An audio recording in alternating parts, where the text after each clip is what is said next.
please just request you to not be like primary school children when the lights go out. Just kind of keep quiet for a bit. The class where we show the film is I'm talking about the film screening because it is a formal class, so please just respect the people around you who want to watch the film and are not madly interested in your conversation with your neighbour. If you feel like you do have the option to watch the film on your own in the library, but if you're going to watch it here, then just please respect other people's right to hear the soundtrack. Okay, thank you. We will have the second screening, and perhaps it's, as I said yesterday, perhaps it's worth me mentioning that point because it's going to be for many of you, quite a strange film, quite a difficult film to come to terms with, even though it is a classic. So the encouragement to lose concentration, or the tendency to lose concentration is going to be all that much easier. Okay, thanks. Okay, we're going to pick up where we left off yesterday with just going through the fundamentals of what constitutes classic Hollywood filmmaking. Anton talked about the system of production, the way in which the big Hollywood studios came up with this highly efficient Fordist-style mass production system for churning out, you might think, an extraordinary number of films.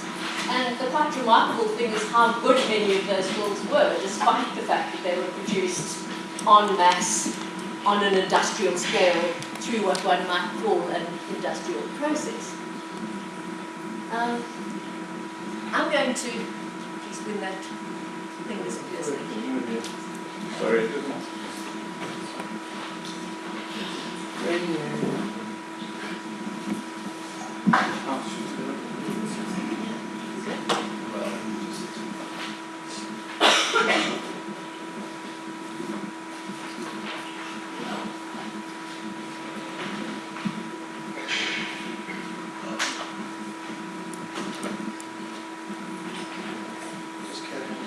I can probably more or less guess what it is. I would have thought so. I'll get it right. Along with how they structured their industry, as it were, Classic Hollywood was also worked out a number of quite extraordinarily productive and effective systems for organizing their actual filmmaking.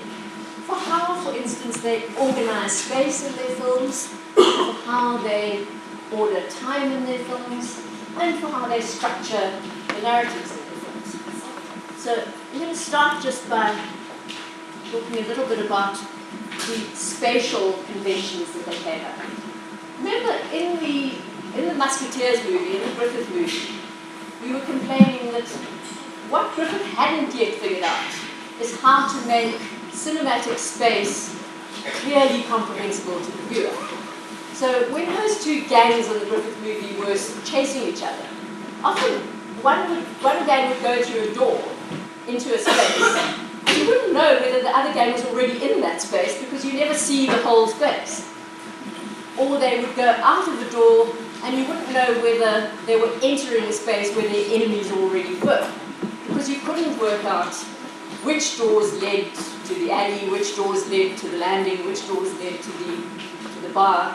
And within a single space, you never got an overall view of it, so you could never say, okay, gangster A is over here, and gangster B is about to come through the door and catch him.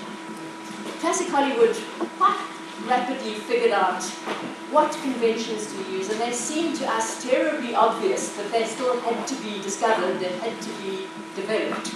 What conventions to use to make sure that we don't get spatially confused.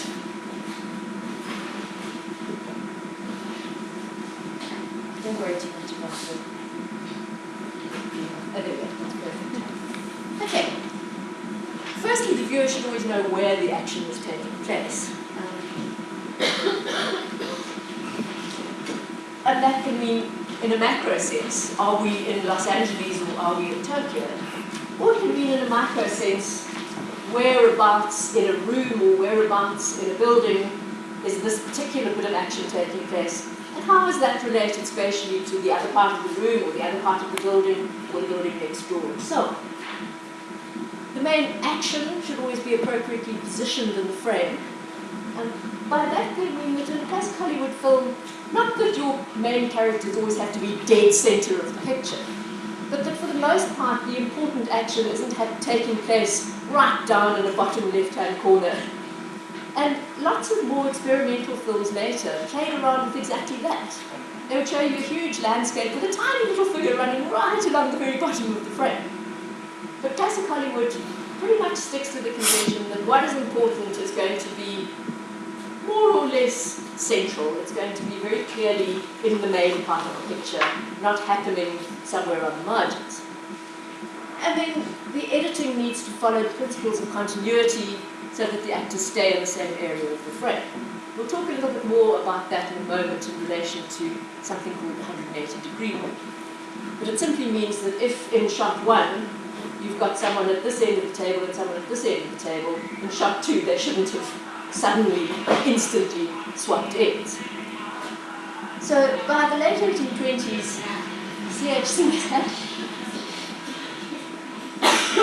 had developed a whole set of techniques.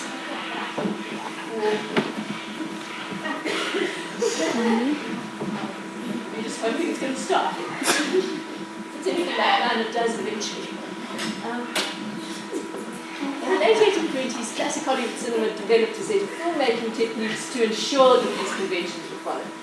Firstly, we've already talked quite a bit about establishing shots. The starting sequence in a classic Hollywood cinema, we start a classic Hollywood sequence with an establishing shot, which can either, as I say, be a macro shot,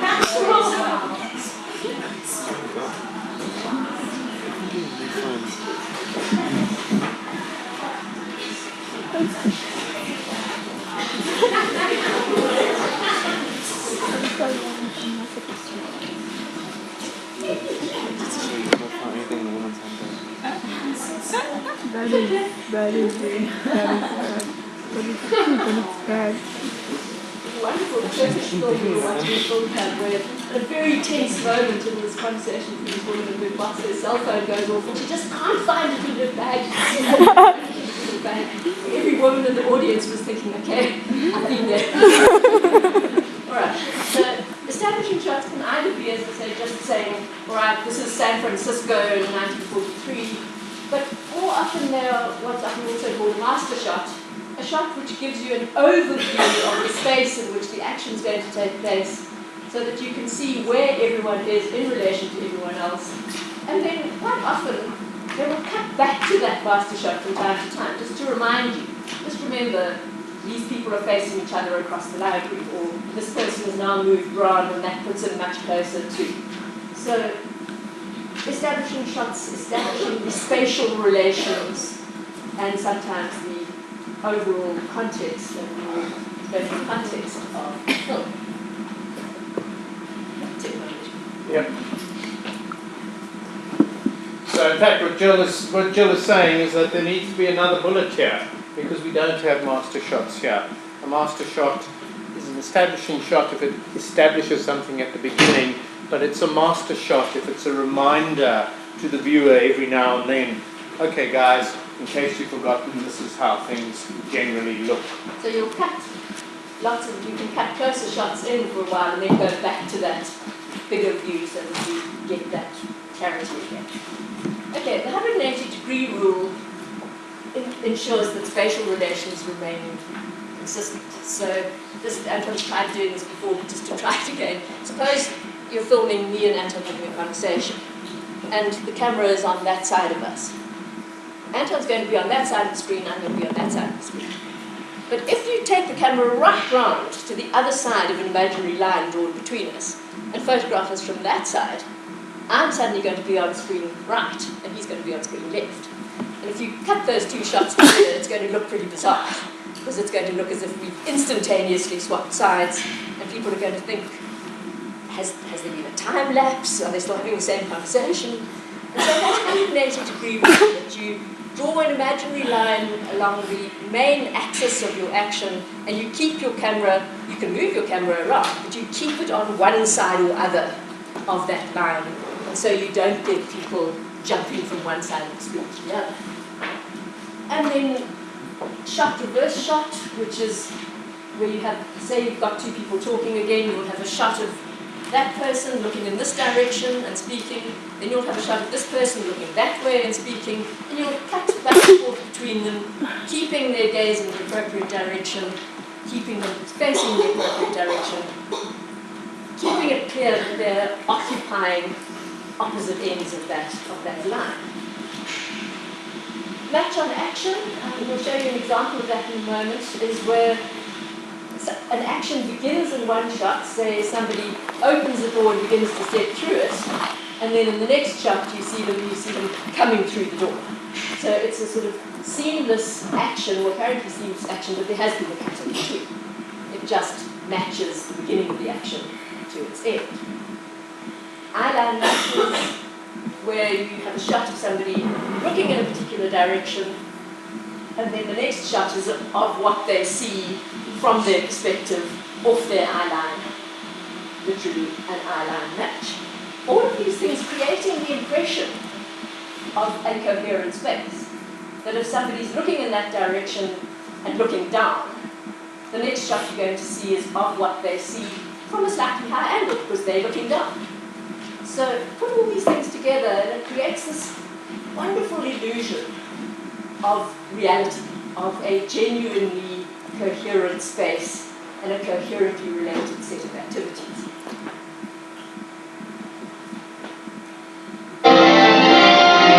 Okay.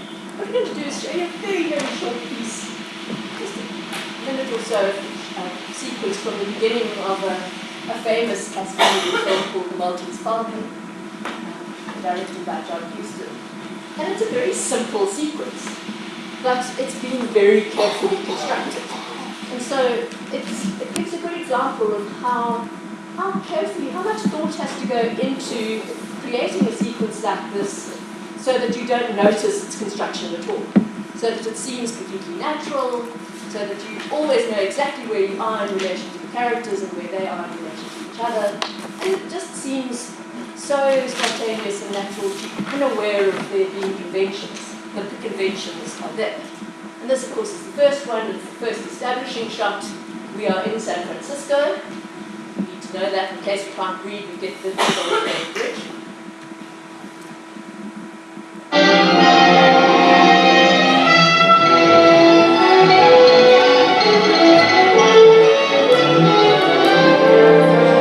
So, 4 shots of the city, just to make sure that you really know where you are. And then a slightly different kind of establishing shot. We're going to fade into a window, we're outside the window of an office, and we're reading backwards through the glass, Spade and Archer, the name of the firm of detectives with Sally Spade, played by Humphrey Bogart, as the character who's the protagonist of the film. So we moved from sort of macro establishing to micro establishing. It's this office and these people that we're going to be concerned with. So you could have cut from these shots, which are called a Hollywood montage, an assembly of a series of related shots giving you an overall picture of the city where you are. We could have cut from that to a doorway or something like that, but Huston wants to be a little bit clever here, and he sort of presents it as if we are looking through the window of the office that we are then about to enter. Well, we're inside, which is why Inside, sorry, yeah. Tilt down to Humphrey Bogart. We haven't yet seen the whole office. We're being introduced here to the protagonist.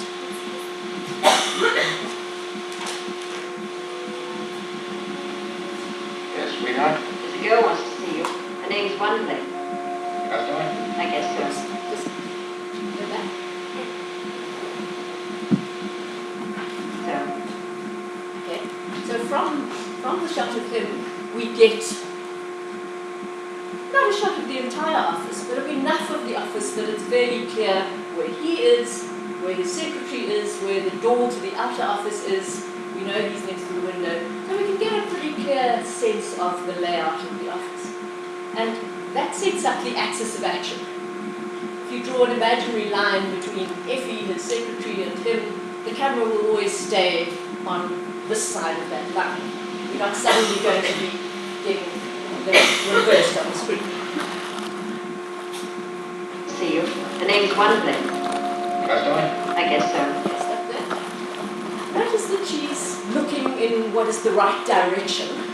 We've seen her looking across the room at Humphrey Bogart over here. So she's looking slightly screen left and very slightly downwards because he is sitting down.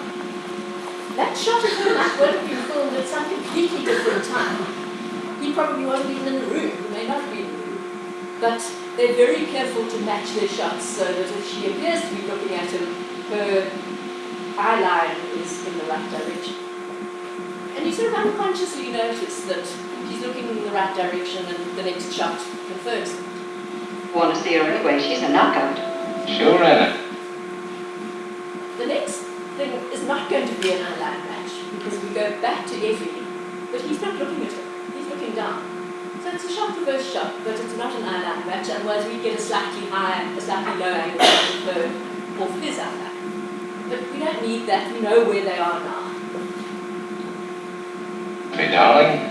Sure, Anna. So Archie goes and then comes in with a second, or ushers in the second character. We'll now set up a second axis of action with the Bogart character. But again, a kind of master shot here. We back. This is, we've seen this shot before with her coming in. Now we see with her going out. So in other words, what they've done is not cut, for example, to a close-up of the woman who's about to walk in. They're very careful, particularly in classic Hollywood cinema, very careful to make sure everything is absolutely clearly laid out. It may seem a bit odd to us now because we're so used to visual stuff, we're so used to visual stuff that jumps around, we're so used to music videos, we're so used to seeing random bits of footage on YouTube and so on, that we don't need this kind of instruction. But at this stage, in the 1940s, people would have been very careful to orient the viewers to what was happening. They wanted to be clear to the viewers how the space is organized and who's standing where and how they are related. Will you come in, Miss Wonderly?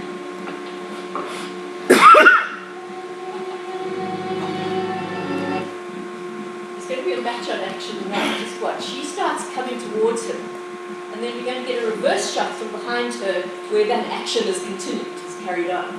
Again, just giving us the impression of a kind of seamless movement, of a seamless related set of actions. But that second shot, the shot from behind her, would have required a whole other camera setup. So it might have been taken days earlier or days later, but it had to be matched exactly. It had to be got exactly right, so that it looks like a simple continuation of the movement that she's making. Won't you sit down, Miss Wonderly? Thank you. I inquired at the hotel for the name of a reliable private detective. They mentioned yours. Suppose you tell me about it from the very beginning. And that sets up their move position, that sets up another axis of action, another line between them. And again, we're never suddenly going to have the camera on the window side. It will keep to the 180 degree room. It will stay this side of that imaginary line. So very, very simple, but huge amount of care, huge amount of awareness of what conventions you need in order to make it look so natural, so unpuzzling. Okay.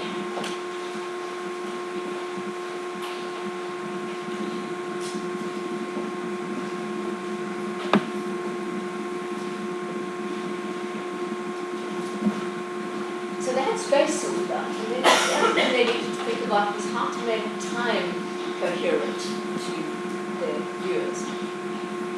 And Yeah, right.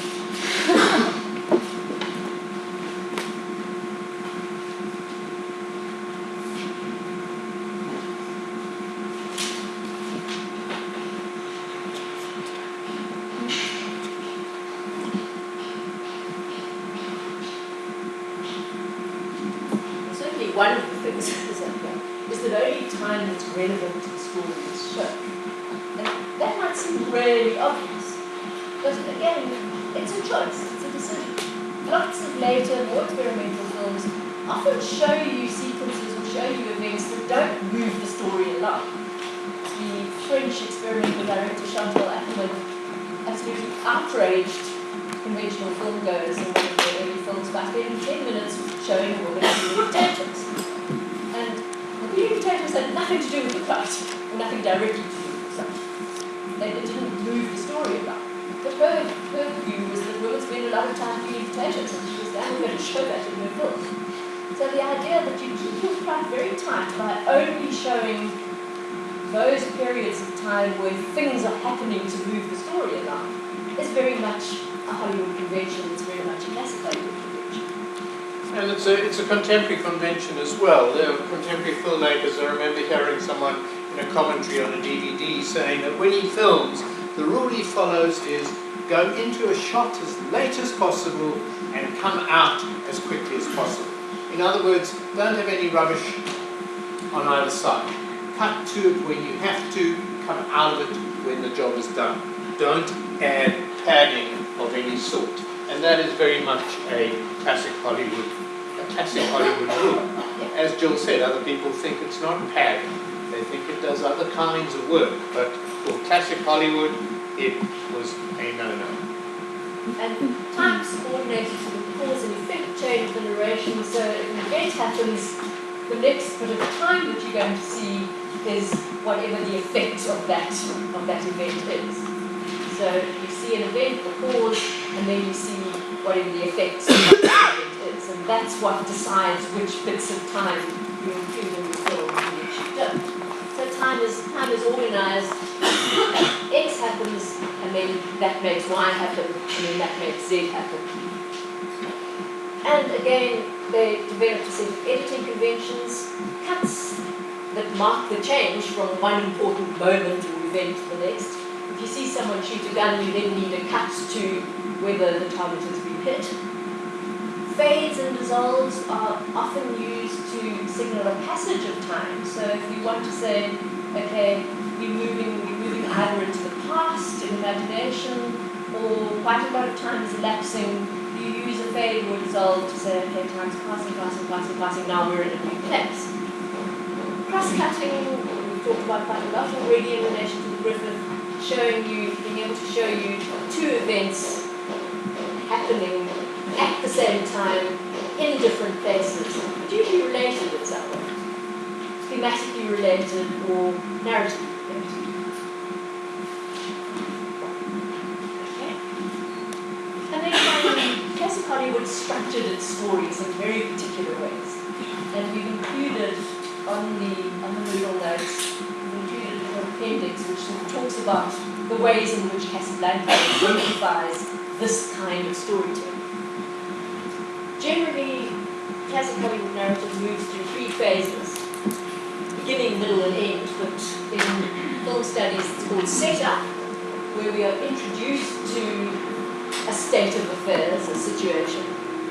Complication, in which that situation is destabilized or changed in some way, something happens to complicate in interesting ways that initial set of circumstances.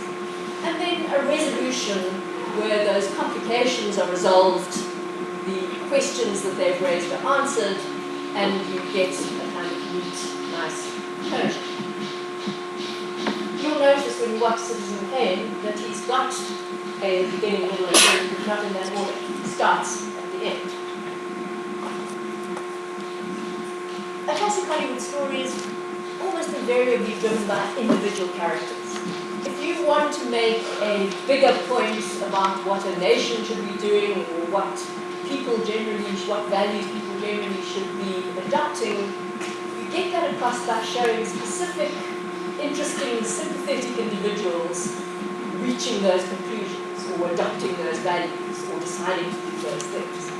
So classic Hollywood films tended not to be abstract, not to make large general points, but to make those points through getting you involved with, getting you to care about particular individuals and showing them facing those decisions, facing those conflicts, making the right choices, and then the implication is you will make that choice too.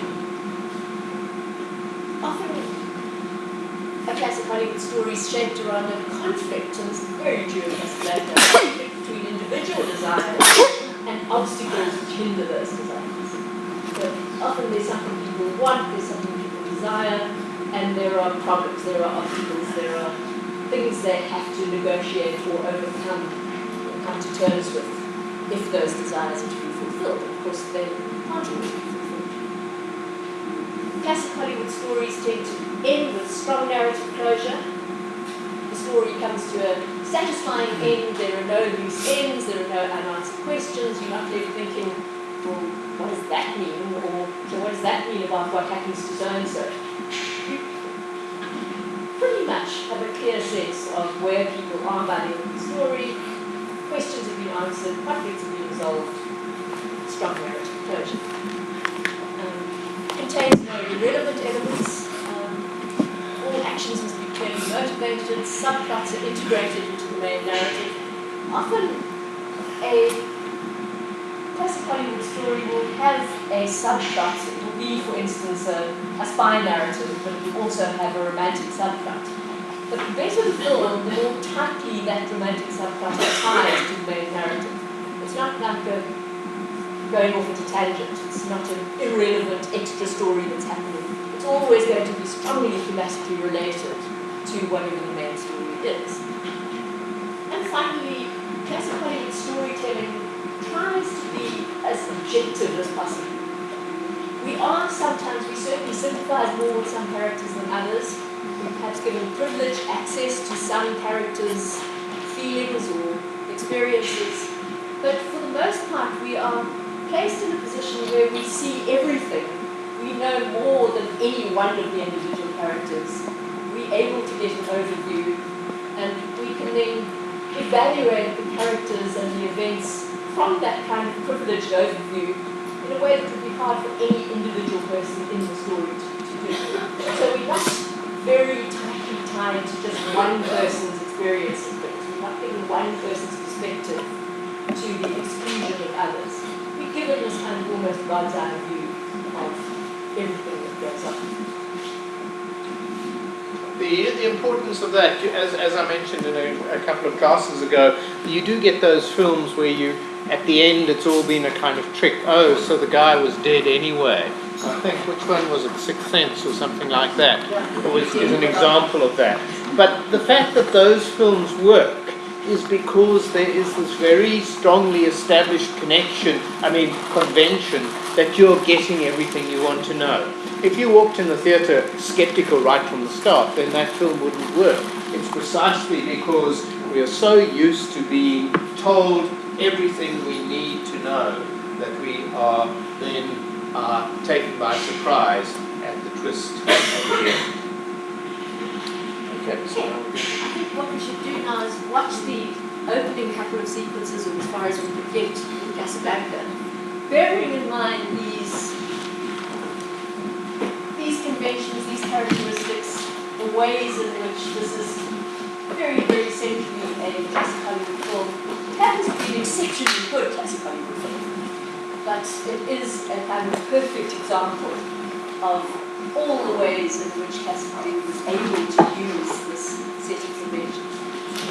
yeah, we chose it partly because it's an extremely famous film. It's a film, perhaps the film out of which the film whose dialogue is most entered into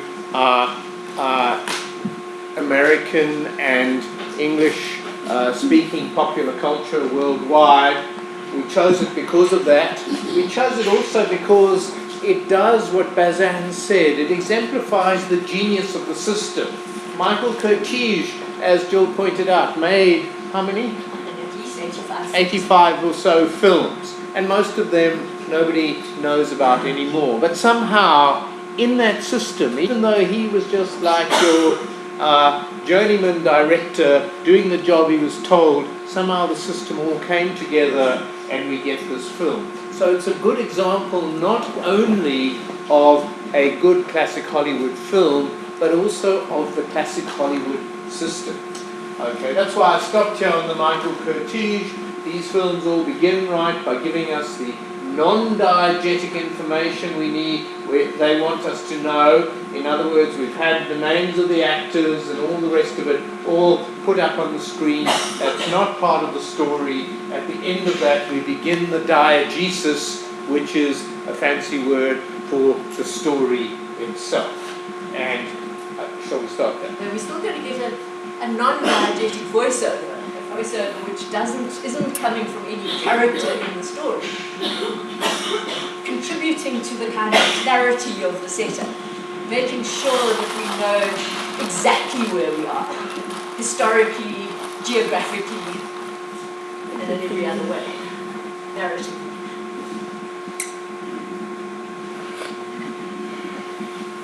The Second World War, many eyes in imprisoned Europe turned hopefully or desperately toward the freedom of the Americas.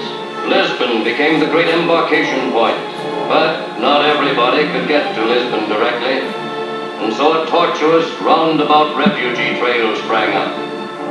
Paris to Marseille,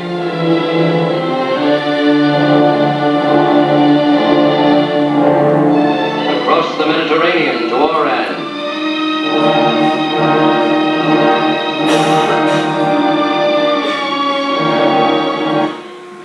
They couldn't get straight to Lisbon, which is in Portugal. You can see it at the top left there, because Spain at that point was an ally with fascist Germany, and so Spain would not have allowed refugees through there, so they had to come around to get to Lisbon. Then by train or auto or foot across the rim of Africa to Casablanca in French Morocco. Here the fortunate ones, through money or influence or luck, might obtain exit visas and scurry to Lisbon, and from Lisbon to the New World. But the others wait in Casablanca and wait and wait. So you can see it's almost a parody of giving you a setup that makes sure that you know exactly where you are. It uses voiceover and maps and images to make sure that you know how these refugees reach Casablanca, why they need to be in Casablanca, why it's so important once they're in Casablanca to be able to get exit visas to get out, because all of that's going to be crucially important for the story. Notice too how it starts kind of really macro and then gradually narrows in. We start with the globe, and then we get Europe, and then we follow that trail down, and then we get Morocco, and then we get the city. So we're gradually kind of closing in on, or gradually focusing in on a specific location, but a location that has been placed in a larger kind of geopolitical context. Because the war, the fate of the refugees, the fact that Morocco was a French colony and the French were under German occupation, all of that you need to understand in order to understand the film. The film was made during the war, so people watching it should have been very aware of these things. But nonetheless, that setup is very, very carefully played out.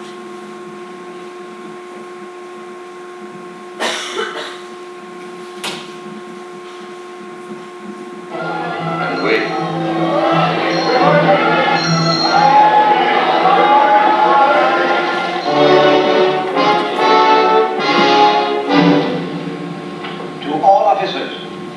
German couriers carrying important official documents murdered on train from Oran. Murderer and possible accomplices headed for Casablanca. Round up all suspicious characters and search them for stolen document. Important. What I really love about Hollywood storytelling is it's so efficient. They manage to give you so much information, so efficiently, so quickly and compact.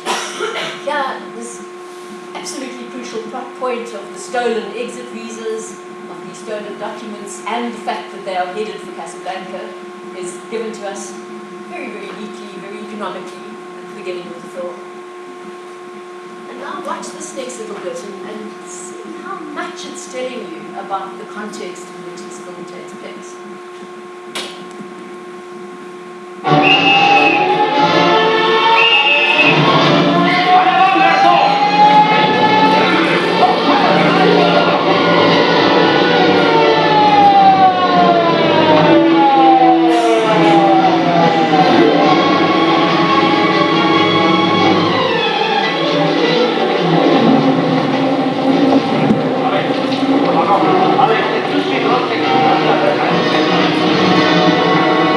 May we see your papers? I don't think I have them on me. In that case, we'll have to ask you to come along. Well, it's possible that, yes. Here we are. These papers expired 3 weeks ago. You want them to come along? Halt!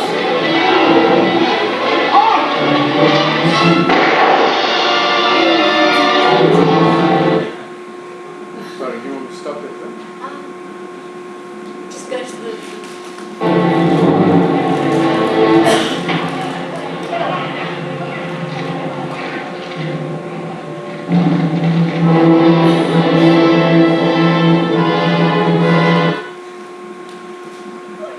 Work is that little sequence to the film. Just said that classic Hollywood never puts anything in that's irrelevant or that's padding. And you might think, well, but this isn't very central to the story because the guy who gets shot isn't the main character. There are no immediate consequences to him being shot. So they must have included the sequence in order for it to do some other kind of work. What work is it doing?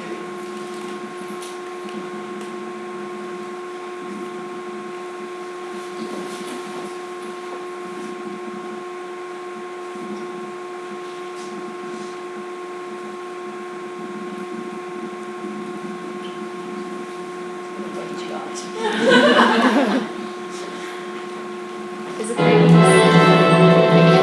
Sorry.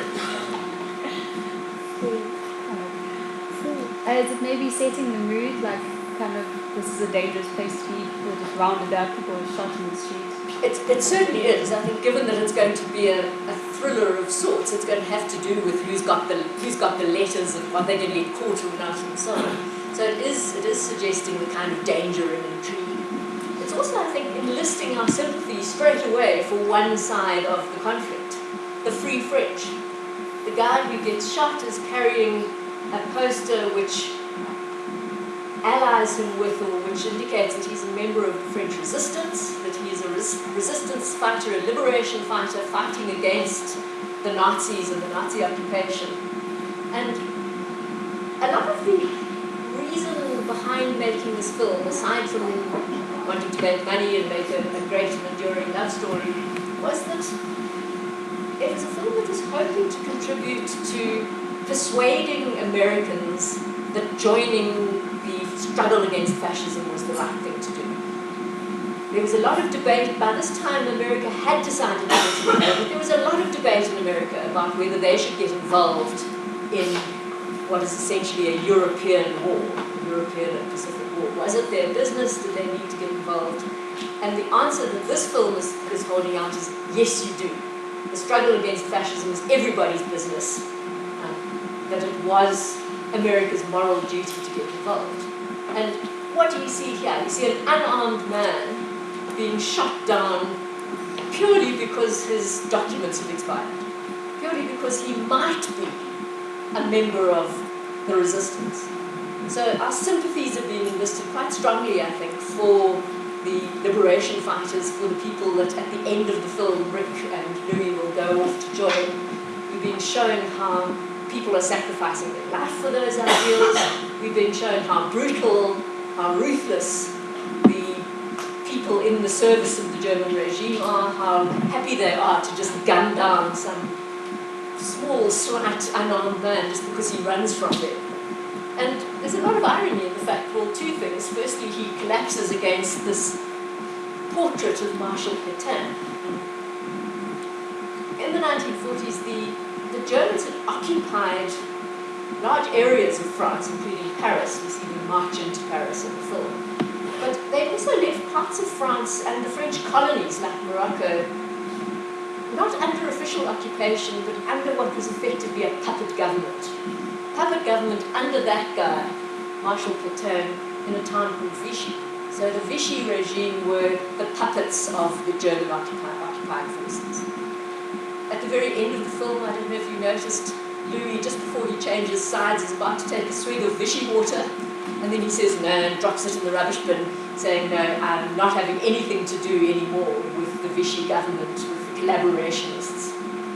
And so this resistance fighter is shot down against a big portrait of Marshal Pétain, claiming that he keeps his promises, just as he keeps the promises of others. Sort of slightly sinister slogan. And then then there's this indication that he does belong to the Free French, the Cross of Lorraine. And then up the camera pans to the slogan of the French Revolution: liberty, equality, fraternity. All the values that the Vichy regime is not sticking to. All the values that collaborating with this brutal fascist regime occupying the country is flying in the face of. So there's a lot of political work going on in this opening sequence. A lot of nailing your colours and flags, saying, right from the start, this film is on the side of the resistance, it's anti-fascist, it's on the side of the liberation fighters, and it's aimed at an American audience who might still be saying, well, no, I don't know whether we should be involved in this. Is this really our fight?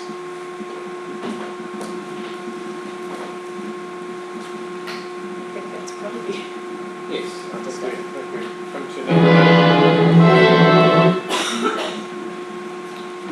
All right, this is the palace of justice, the Palais de Justice. So lots of irony, lots of ways in which this French colony is being run in the service of the German occupiers and not in the service of justice, fraternity. Okay, so that gets us to the end of the class. So there'll be just this little break till 3:05 when the film will be screened, the next film.